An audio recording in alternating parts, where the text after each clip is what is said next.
我叫黑白，15年以上的按摩经历让我踏进过各式各样的空间。有些空间就像一张白纸，人来人往，不留痕迹；但有些地方，特别是那些有年头、有故事的所在，它们像一块吸满了情绪的海绵，你一进去就能感觉到那股无形的沉重。饭店，尤其是老饭店，就是这种特别的空间，它们是无数人短暂的栖息地，见证了太多的悲欢离合、秘密与欲望。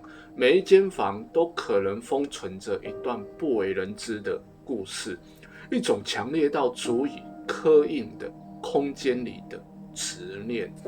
有时候你会觉得那些只是捕风捉影的传闻，但当你亲身走进那样一个气场隆重的地方，在某个特定的时间遇上某个特定的频率，你就会明白，有些东西它并不是消失了，它只是换了一种方式存在。今天我要说的就是一次在台北某间旧饭店的经历，一个让我至今想起后颈都会发凉的夜晚，一个关于错误的房号以及一个不存在的顾客。那是一个深秋的夜晚，大概晚上10点半左右吧。我刚结束一个拖得很晚的案子，浑身骨头都快散了，只想着赶快回家躺平，手机却不合时宜的响了起来，一个陌生的号码。通常这个时间啊，我不太会接陌生电话，但那天不瞒你说，手头确实有点紧，心想着万一是个急单呢？犹豫了一下，还是接了。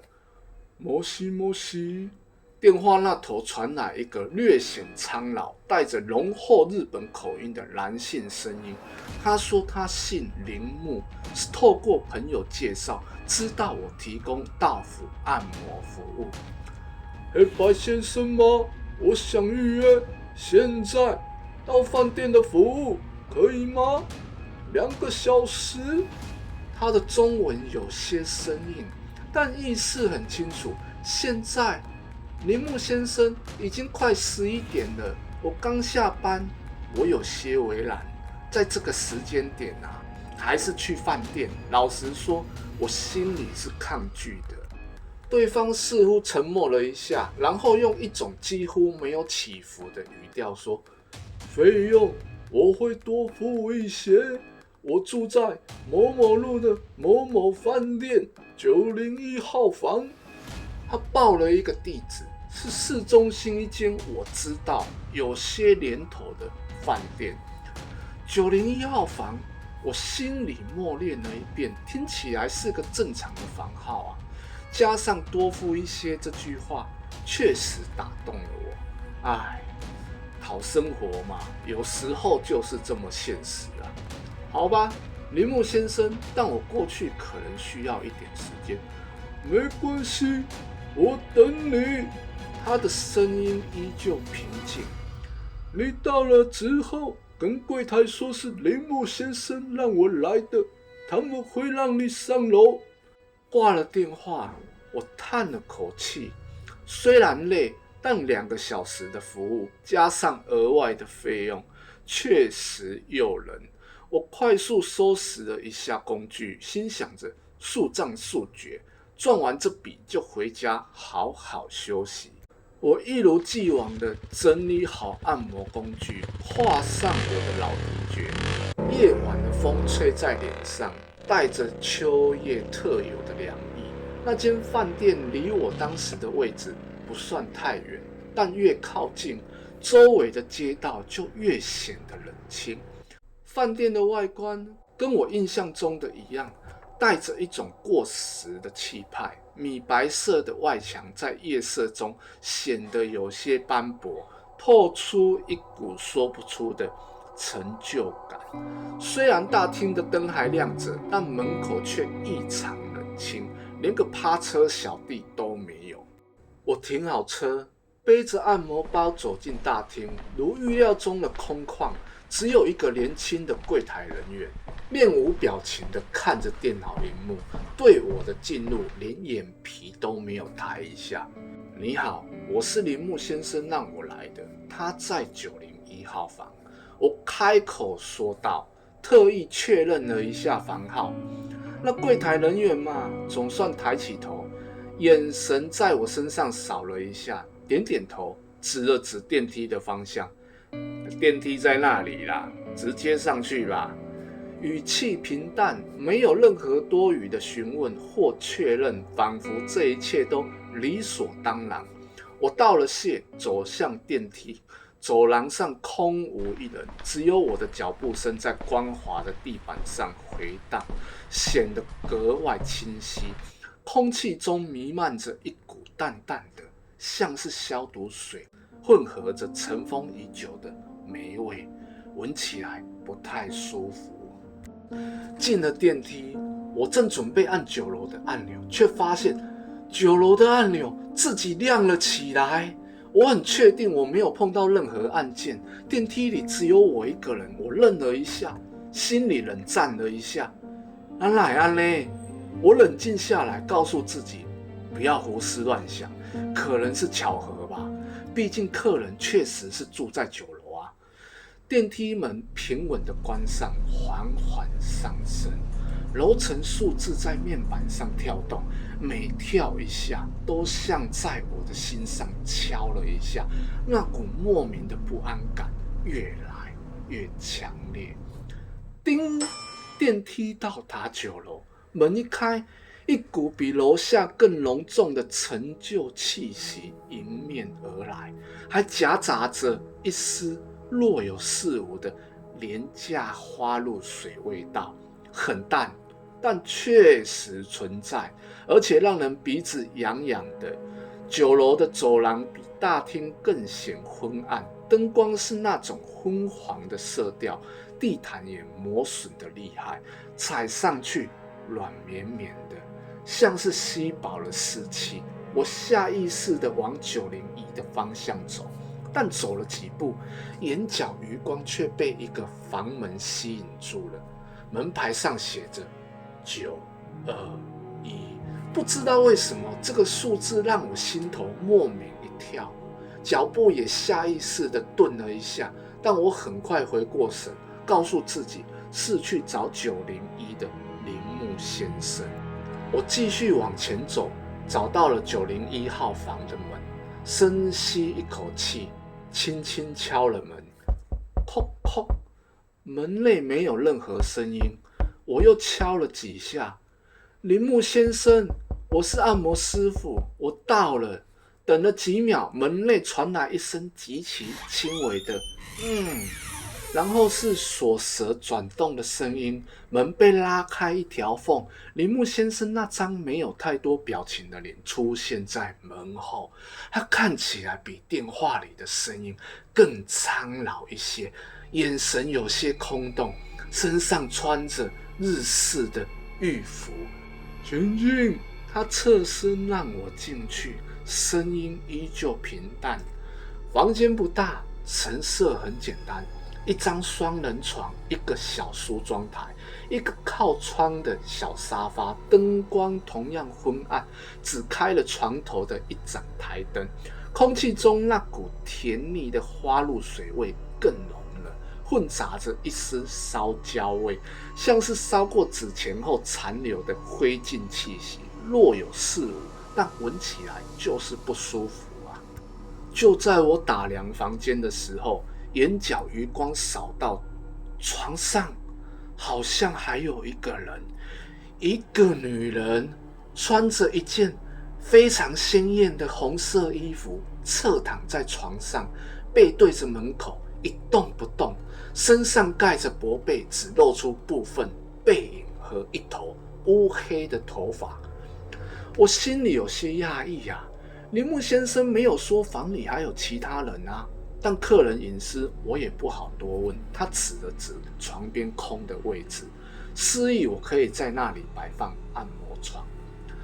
我一边准备，一边惯例性的问铃木先生，请问你今天主要是哪里不舒服呢？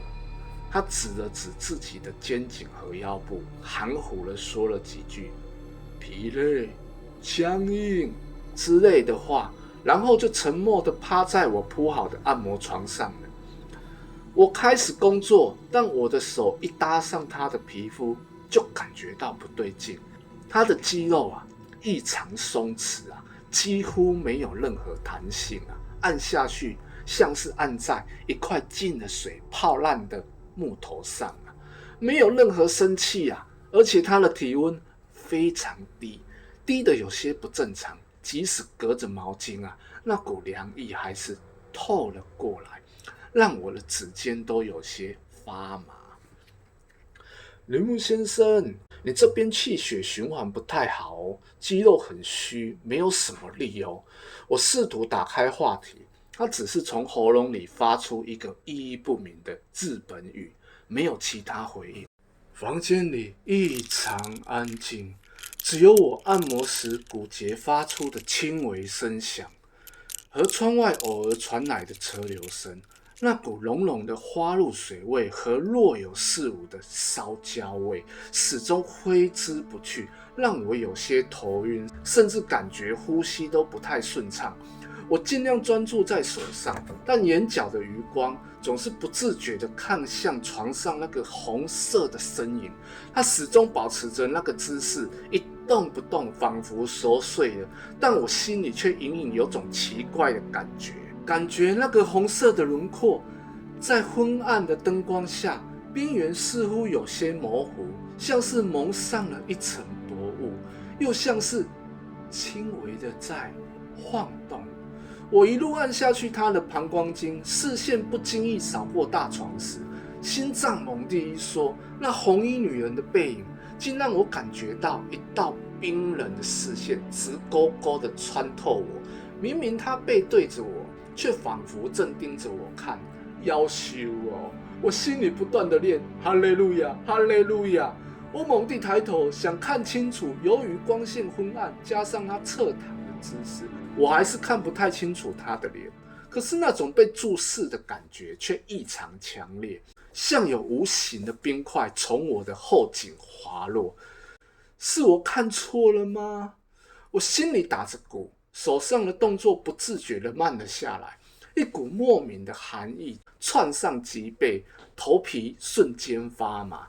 铃木先生似乎已经睡着了，发出轻微的几乎听不见的低语，那声音与其说是低语，不如说更像是一种与什么人对话，断断续续的嘶嘶，听着我心里发麻。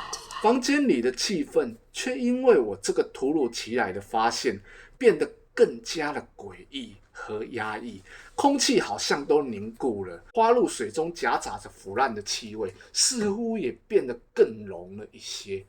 我强迫自己移开视线继续按摩，但那种芒刺在背的感觉却挥之不去。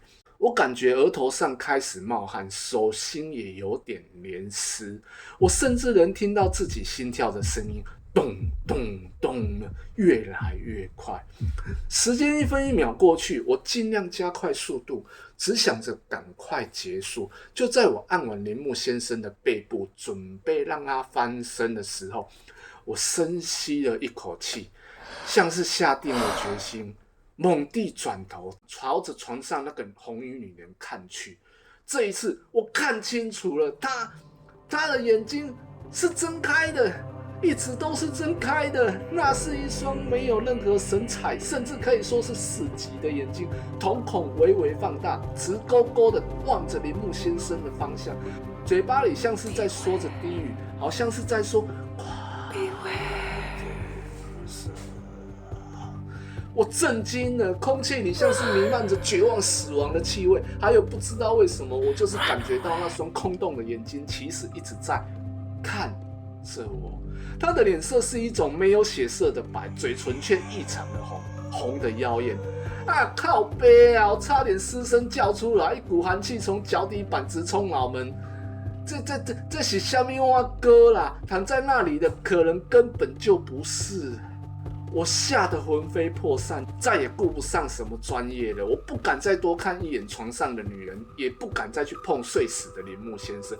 我只想立刻逃离这个鬼地方啊！我慌乱的收拾工具，手抖的几乎拿不稳。就在这时候，我看见床头的台灯旁边放着几张1000元大钞，不多不少，正好3000块，像是早就准备好的一样。钱这个念头在我脑中一闪而过，管不了那么多了。我一把抓起那3000块，塞进口袋，背起按摩包就往门外冲。我冲到门边，手忙脚乱的去转动把手，但是门把手纹丝不动，像是被焊死了一样。我用力拉，用力推，那扇门就像一堵墙，死死的挡住我的去路。开门，开门啊！我急得满头大汗，几乎要哭出来了。我转头看向房间里，铃木先生依旧趴在按摩床上一动不动，像是死了一样。而床上那个红衣女人，我不敢看，我真的不敢再看她一眼。就在这时候，房间的灯光开始疯狂的闪烁起来，明一下，暗一下，像是在抽蓄。那股腐烂刺鼻的花露水味，混合着浓烈的焦糊味，几乎让我窒息。同时我听到一阵一阵让我头皮发麻的声音，那不是说话声，也不是哭声，而是一种非常低沉，像是用喉咙深处挤压出来的，类似气泡破裂的又像是湿透的衣服被用力拧干时发出的那种黏腻的摩擦声，断断续续，时远时近。但毫无疑问，就是从那张大床的方向传来的，而且越来越清晰。救命！有没有人啊？迈过来啊啦！我疯狂的拍打着房门，声音因为恐惧而变得尖锐嘶哑。我感觉自己快要窒息了，心脏狂跳的像要从胸腔里蹦出来。灯光闪烁的越来越快，房间里的景象在我眼中开始变得模糊、扭曲。我好像看到床上的那个红色身影，似乎坐起来了。不可能，是我的错觉吗？还是我再也撑不住了，双腿一软，几乎要瘫倒在地。那股令人作呕的气味和诡异的声响，像无形的绳索一样缠绕着我，脑袋里嗡嗡作响，天旋地转。我感觉自己快要晕过去。就在那瞬间，我清醒了过来。我发现我人在电梯口，我心跳加速，手狂按着电梯。那一刻像一个世纪一样漫长。电梯来了，我进了电梯，我狂按1楼。正当我以为一切都结束的时候，电梯门打开，我喊了出来，靠北，我还在房间里。就在我意识即将被绝望吞噬的那一刻，咔啷一声轻响，把房门竟然开了。一个穿着饭店清洁制服的阿姨站在门口，手拿着一串钥匙，一脸惊讶地看着我。先生，你怎么了？没事吧？阿姨，救我！我像抓到救命稻草一样，连滚带爬地冲出房门，几乎是扑倒在她脚边。那阿姨看起来50多岁，面容和善，但眼神深处藏着一丝不易察觉的沧桑，仿佛见过太多不为人知的故事。她扶了我一把，语气带着关切，却又隐隐透着距离。你脸色好难看啊，是不是不舒服啊？要不要我帮你叫救护车啊？我连连挥挥手，话都说不完整。不用，我要离开这里，快！我转头看了看我身后的房门，那门牌赫然写着921。我脑子里轰的一声，921！我明明进的是901啊，怎么会是921？我记得清清楚楚，我敲的是901的门，干！这是创啥货啦？阿姨眼神似乎更复杂了，但她没多问，只是点点头说：“我带你下去。”我们一起走进电梯，我全身还在发抖，一句话都不敢多说。阿姨按了1楼的按钮，电梯门关上，缓缓下降。那几十秒钟感觉像一个世纪，那么漫长。电梯到了1楼，门一开，我几乎是逃命般的冲了出去。阿姨没有跟我一起出电梯，她对我说：“先生，我要去地下1楼放清洁用具，你自己小心点。”她的声音很轻，像怕惊扰了什么。我胡乱的点了点头，连声道谢都忘了说，头也不回的冲出了饭店大门。外面的夜晚，风吹在我脸上，我才感觉自己像是活了过来。我赶紧骑着我的老迪爵，用最快的速度逃离了那个鬼地方，一刻也不敢停留。回到家，我整个人都虚脱了。那一晚的经历像一场醒不过来的噩梦。半夜，我突然惊醒，耳边传来一声轻微的叹息。房间角落的阴影中，一个模糊的红色身影一闪而过。床边的空气似乎还残留着一丝冰冷的诗意。我拼命挣扎，喊着不要过来，不要过来。就在这时候，我才真正的从梦中醒过来。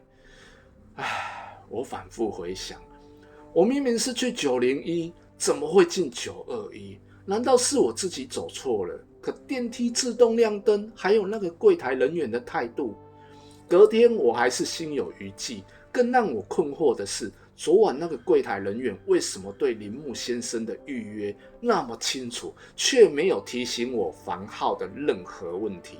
而且那个清洁阿姨是怎么知道我在房间里的？她看到我从921出来，为什么一点都不惊讶？带着满腹的疑问，也为了搞清楚那天晚上到底怎么回事，我还是硬着头皮去了那间饭店。白天的饭店看起来正常多了，我直接问了柜台，昨晚901的铃木先生情况如何？柜台的经理查了一下，皱眉头说，铃木先生他昨晚很生气的取消了预约，说预约的按摩师傅根本就没有到啊！我们还在调查到底是哪位师傅失约了。我脑子嗡了一声，整个人都懵了。不可能啊！我明明去了，电梯还自己亮了9楼，我是进901啊！不对，我出来的时候门上写的是921，我语无伦次的解释着。经理用一种看神经病的眼神看着我，先生，你到底在说什么？921房，我们饭店没有921号房啊！就在我百口莫辩的时候，几乎快要被当成骗子或疯子的时候，一个苍老的声音从旁边传来：少年的，你是不是昨晚在高楼遇到什么？我转头一看，是昨天那个清洁阿姨啊，她换下了制服，穿着便装，手里提着一个菜篮，看起来像是刚买完菜准备回家。经理看到她，似乎有些无奈，但也没有阻止。那阿姨把我拉到旁边，压低声音，用一种只有我们2个人能听到的音量说：“少年的，我看你昨暗那个面色吼，就知影唔对啦。你是不是入去那间不该入去的房间啊？”我颤抖的点点头，阿姨，我明明是去901呢，怎么哪会安尼啦？阿姨苦笑了一下说，我在这间饭店做几十年啊，什么没看过。昨晚刚好是我轮值夜班前的空档，上楼去寻一下例行该锁的门窗啊，就听到你在那边喊，我看你那个样子就知道你进错房门了啦。我身上刚好带着那间房的备用钥匙，你嘛是命大啦！那你说要去地下1楼放工具，我抓住最后一个疑点问阿姨，阿姨眼神闪烁一下，含糊的说：“嘿哦，我记唔到呀啦，是去储藏室拿东西啦。少年呢，后盖这种半暝的行李还是小心点好啦。有些地方气场不对，就不要硬闯了啦。”他说完，拍了拍我的肩膀。转身就走了，留下我一个人在原地，遍体生寒。那3000块钱啊，我后来偷偷看了一眼，还是普通的钞票，但我再也不敢碰它，直接把它捐了出去了。我不知道那晚在不存在的921号房里，我遇到的究竟是什么？是那对情侣不散的怨恋，还是那个空间本身记录下的悲剧在不断重演？那个铃木先生真的是预约901号房的客人吗？还是从一开始就是一个针对我的陷阱？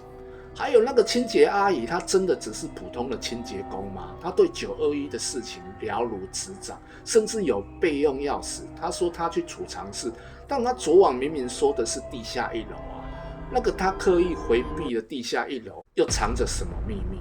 我只知道啊，从那以后啊，我对那些有年头的旧饭店啊，多了一种说不出的恐惧啊。有些门即使看起来跟其他门没什么两样，但你永远不知道推开它之后，你会走进谁的过去，又会不会再也走不出来。你问我下次再接到这种深夜旧饭店的案子，还敢不敢去？